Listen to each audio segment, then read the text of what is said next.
Action. Oui, na pesi lisusu ndame merci pour cette émission oyo yentenda na ngonga oyo esengeli avec chaîne Nabiso YouTube J'aime les Africains TV. De toutes les façons, toujours le bilan makambo eza ba question d'actualité. Si les questions d'actualité, bon, tokoti kalamingi tena tant où il y a port obligatoire, il y a masque compte tenu ya pandémie, où il y a coronavirus, où il sengeli que pour na ko limiter ba contamination et sengeli que tout là taba masque particulièrement dans les lieux publics, ce qui dans l'attaque yango eza c'est pour éviter aussi la contamination na bisika ou na outil. Alors dossier à coronavirus, ils a dossier moko ils a vraiment important que tout le belayango. C'est pour cette raison tout le monde a qui mokili mombezo le belayango. Tango mokili zo le belayango, biso toza ba leader d'opinion dans le sens que toza ko kamba église, tozo kamba ba association et puis tozo kamba ba famille. Et dans ce cadre, esengeli que peuple nzambe eyeba ba mabota na biso eyeba et puis les différentes associations oyo tozo kamba, par exemple le réseau chrétien pour l'harmonie conjugale bisika nyonso bango balandaka biso bayeba ke pandémie oyo eza likambo ya liseki te. Coronavirus toko lobela likambo etali origine nango, mais du moins c'est pas ce qui nous intéresse. Et là que ça qui intéresse biso eza ke bitumba eza déjà sur le terrain. Bible ezo biso ke est-ce que eza eloko moko oyo ekosalema sans que le Seigneur azala au courant nango. Et c'est ce que nous disons. Et où tu as molili, et où tu as na lumière, tu as polele, tu as dit que Nzambe a dit qu'il y aurait un temps où le coronavirus a causé ici na mboka na bisope na mokili mobimba. Alors ils ont ça là que de toutes les façons, toyeba quelles sont les mesures au bas pesibiso que to et la mesure où il y a limiter propagation entre autres les akosukola maboko de temps à autre tout le temps pardon et sengeli sous kozala na distance na interlocuteur na yo pour na se protéger ou protéger peu interlocuteur na yo. Il y a encore autre chose et sengeli lisusu même kolata masque oyo pour na contaminer mututé parce que ceux qui ont évité au cause à laquelle on a déjà atteint nous éviter pour contaminer bateau mususu même dans la famille. C'est ainsi que mesure il y a distanciation et sengeli à la tango tozoloba to pesa na bambote na bokote to pesa na babiste et ezala bongo na bongo na dossier à coronavirus. Comme je le disais, toyebi ke bandaki na Chine, de la Chine et kokoma ke komi en Europe et puis les comité en Afrique jusque Nambo Cannabiso, le Congo démocratique. Pandémie oyo et là on a zo lingana yebisa bandeko eza que nous devons comprendre, nous devons koyeba kotanga les signes des temps. D'où nous viendra le secours? Nous les Congolais, nous les Africains, total à kake secours na biso de temps à autre et ou takakaka na mboka ya ba mindele et tu vas voir que bozo zelake il y a un problème. Bon mon a que tous la Chine appelle sa biso don, tous la que France appelle sa biso don, tous la que Allemagne, tous la que États-Unis et ainsi de suite. Mais il se fait le loke pandémie oyo et comme les biso tokoki ko sala recours na ba pays wana lokola tozala kana habitude. C'est ainsi que la Bible avait prévu toutes ces choses. d'où te viendra le secours? Le secours ne te viendra ni de l'Orient, ni de l'Occident, mais le secours te viendra de l'Éternel. Et pas en Zambé, quand est-ce que les choses arrivent et quand est-ce que les choses doivent prendre fin. Donc, bandeko nyonso oyo bazolanda biso na J'aime les Africains TV et sengeli toyeba ke secours na biso na ngonga oyo esengeli to zela yango pona coronavirus au COVID-19 esengeli to zela yango epai ya Nzambe. Napesaka exemple, en fait napesa pas exemple mais napesaka passage oyo esalamaka na kati ya bwato Yesu azokenda ba yekoli na ye mupepe ya makasi yeli bango. Etango mupepe wana ye babandi ko lela babi Yesu awa biso tozo chola.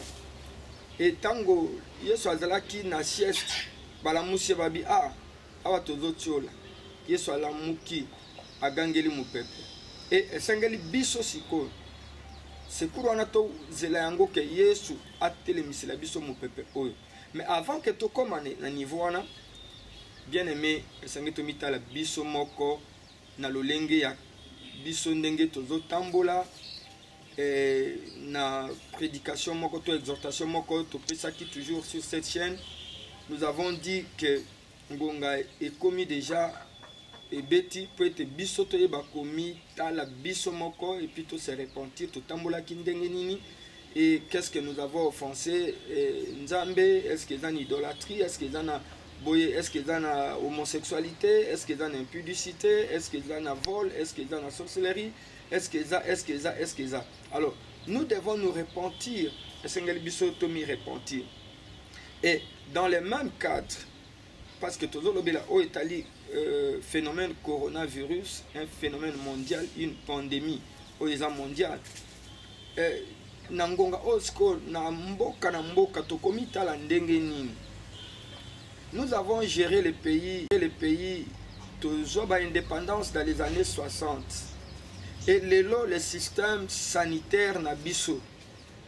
Je parle bien aux Africains dans la chaîne J'aime les Africains TV.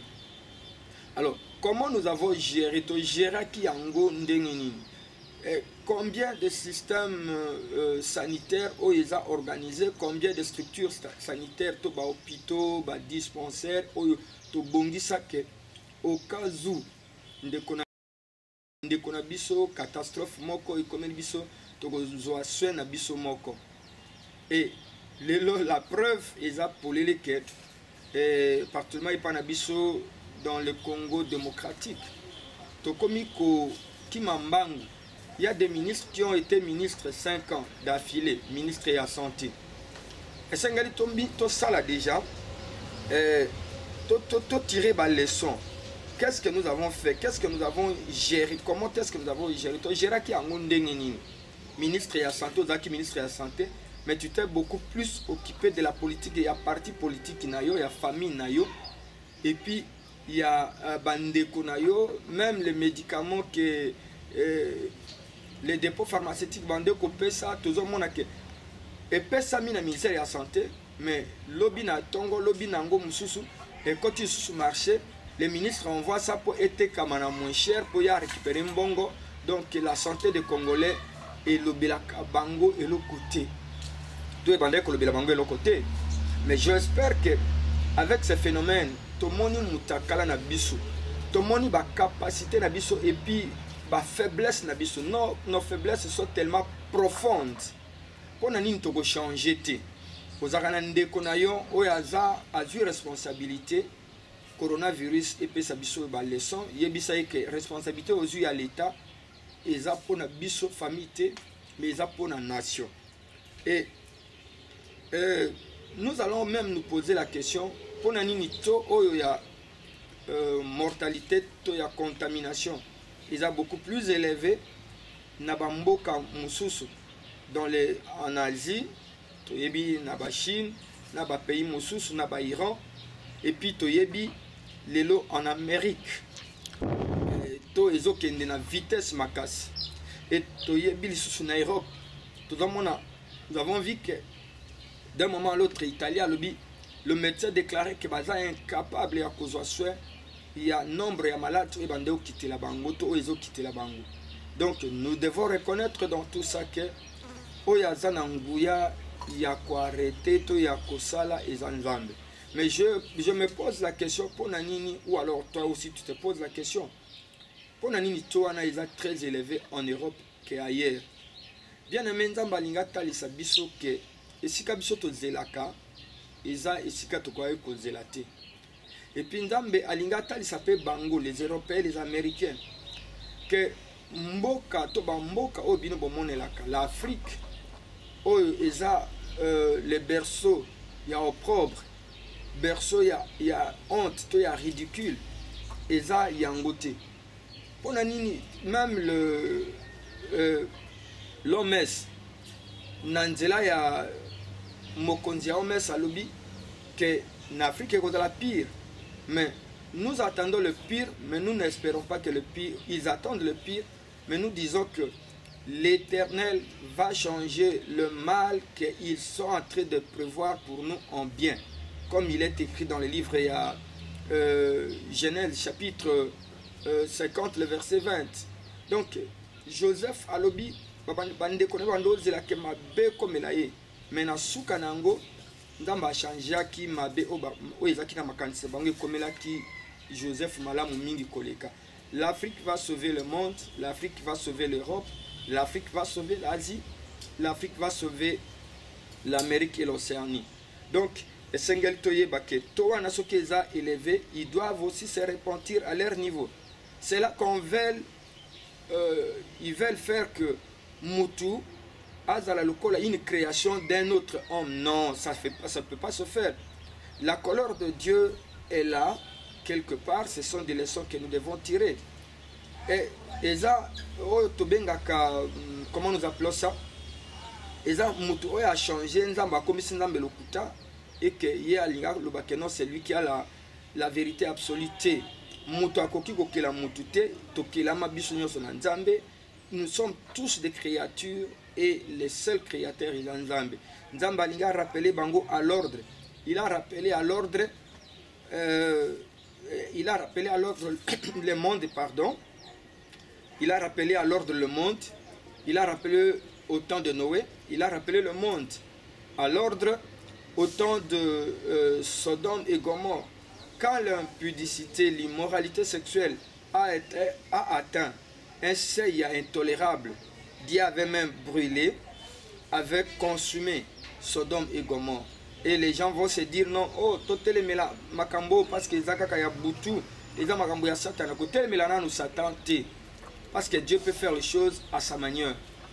Dans le livre d'Ésaïe chapitre 55, Bible lobby, les pensées de Dieu ne sont pas les nôtres et voilà ya bisote makanisi oh ya biso tozo pesa Satan pouvoir. Satan a un pouvoir on a été Nzambe a un pouvoir ya ko arrêter. Si Satan peut faire quand même quelque chose, il y a ko mettre biso à mal, to ya ko créer biso ba problème, to kunda bibembe, to lela, to zana batebele na bopito. Oui, cela peut arriver, mais l'Éternel est au contrôle. Alors, toye bake biso ba africain, biso ba congolais, et sengeli tozongela Nzambe et les leçons sengeli to tirer principalement ezaki sengeli to se repentir to zonga na nzela ya Nzambe. Le coronavirus ezakaka na ba méfait, mais moi je pense qu'eza na ba bien fait nango na rappel à l'ordre. Imaginez-vous que lelo soki otamboli mwa muke na ville ya Kinshasa oyoki matoi eza calme, tout simplement parce que les bars oyo batu bazo bina mitakala, batu bazo lakisa makasi na bango kapasi na bango na masanga, batu bazo lakisa kapasi na bango na kowela basi ya batu na kowela bana ya batu. Aujourd'hui quand vous marchez dans la ville de Kinshasa, okoyoka que non, il y a du calme et les gens se ressaisissent quand même. Mais moi je prie bande konangai nalobaki na prédication moko na lexaki na émission oyo bien aimé que après coronavirus ezalate lokola avant coronavirus, parce que je sais qu'il y a des gens nangonga o bazo préparer ah mukolo kaka confinement kosila to komela. Donc il faut la un essentiel. Il faut la un essentiel pour okanela. Mukolo o coronavirus ko s'arrêter mukolo confinement kosila to kosala tongo ça. Il faut la un essentiel. Eza ngonga ya avertissement oyo mutu na mutu sengeli azonga ndaku avant ayeba comment il doit se comporter après cette pandémie, après ce phénomène. Bato ebele babunga bakenda musika comme les enfants prodigues. Tala Bible lobi tango mwana oyo ya libunga la femme prodigue tango ami kendeli.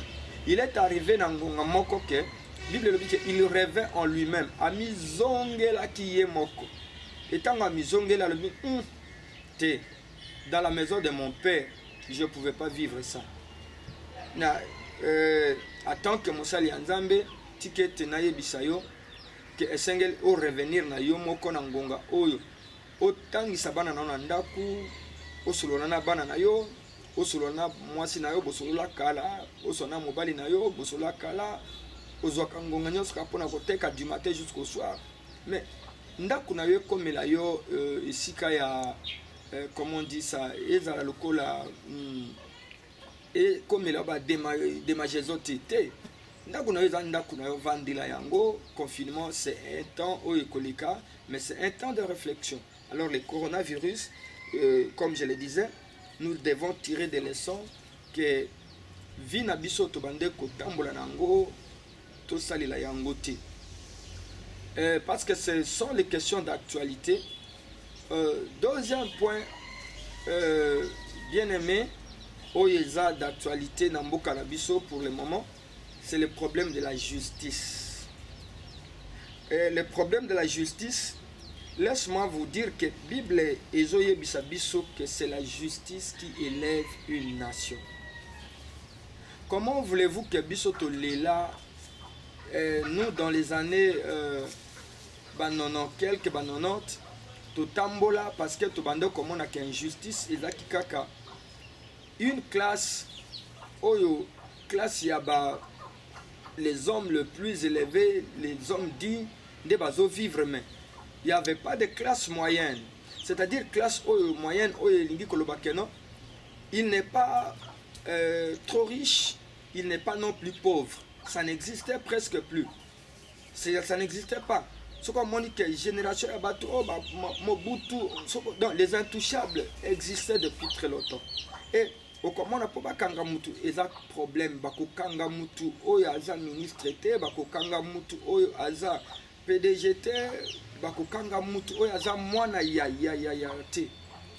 Mais tout ça, ça a fait que le pays a chuté petit à petit, jusqu'à tout le monde se sentait libre de faire tout ce qu'il pouvait faire. Alors, l'élo. Après cela, nous avons décrié que Ponani Makambo, nous avons vu que Kabila le père était venu. Nous avons espéré un nouveau vent, certainement que Ponangaï, ça c'est mon opinion personnelle. Kabila a un vent mokoboye parce qu'il a même arrêté certains de ses ministres. Je me souviens, Papa Mokazaki, ministre de l'énergie, un de ses directeurs, il y a cabinet, il y a conseiller à Salaki de manipulation, et Kabila. Alors, un papa, un vieux papa, je m'en souviens de cette histoire-là. Et il y a même celui de l'information. Et Kabila, je parle bien du Kabila Mouzé le père. Et Kabila a salaki que même ces gens-là devaient subir la force de la loi, malgré que la loi wana ezalaki loi établie par Yemoko avec le groupe de Rwandais qui l'accompagnait. Mais dis-moi, aujourd'hui, Congolaises et Congolaises, to votaki na lolenge nyonso o yango ezalaki que esengeli to kende na état de droit. Et pendant que dans cet état de droit, depuis 2006 ou un peu avant plus que ça, nous avons voté une constitution où il n'y aurait pas d'intouchable dans ce pays. Mais tout le monde a dit depuis que Kabila le fils a comme président, pas un seul ministre emprisonné. Et pourtant, il y a des rapports, il y a manipulation, il y a vol, il y a malversation, et puis non, c'est seulement ils dans le parlement, ils dans la WAP. Donc nous avons vu ça.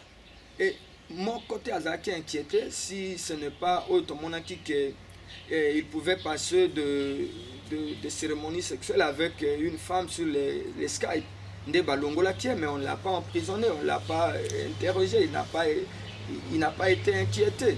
Tous les autres, le voleur, les détourneurs, le mauvais gestionnaire, ils sont dans les bagnoles, ils ont de grandes maisons, ils ont tout ce qu'ils peuvent, qu'ils ont pu avoir.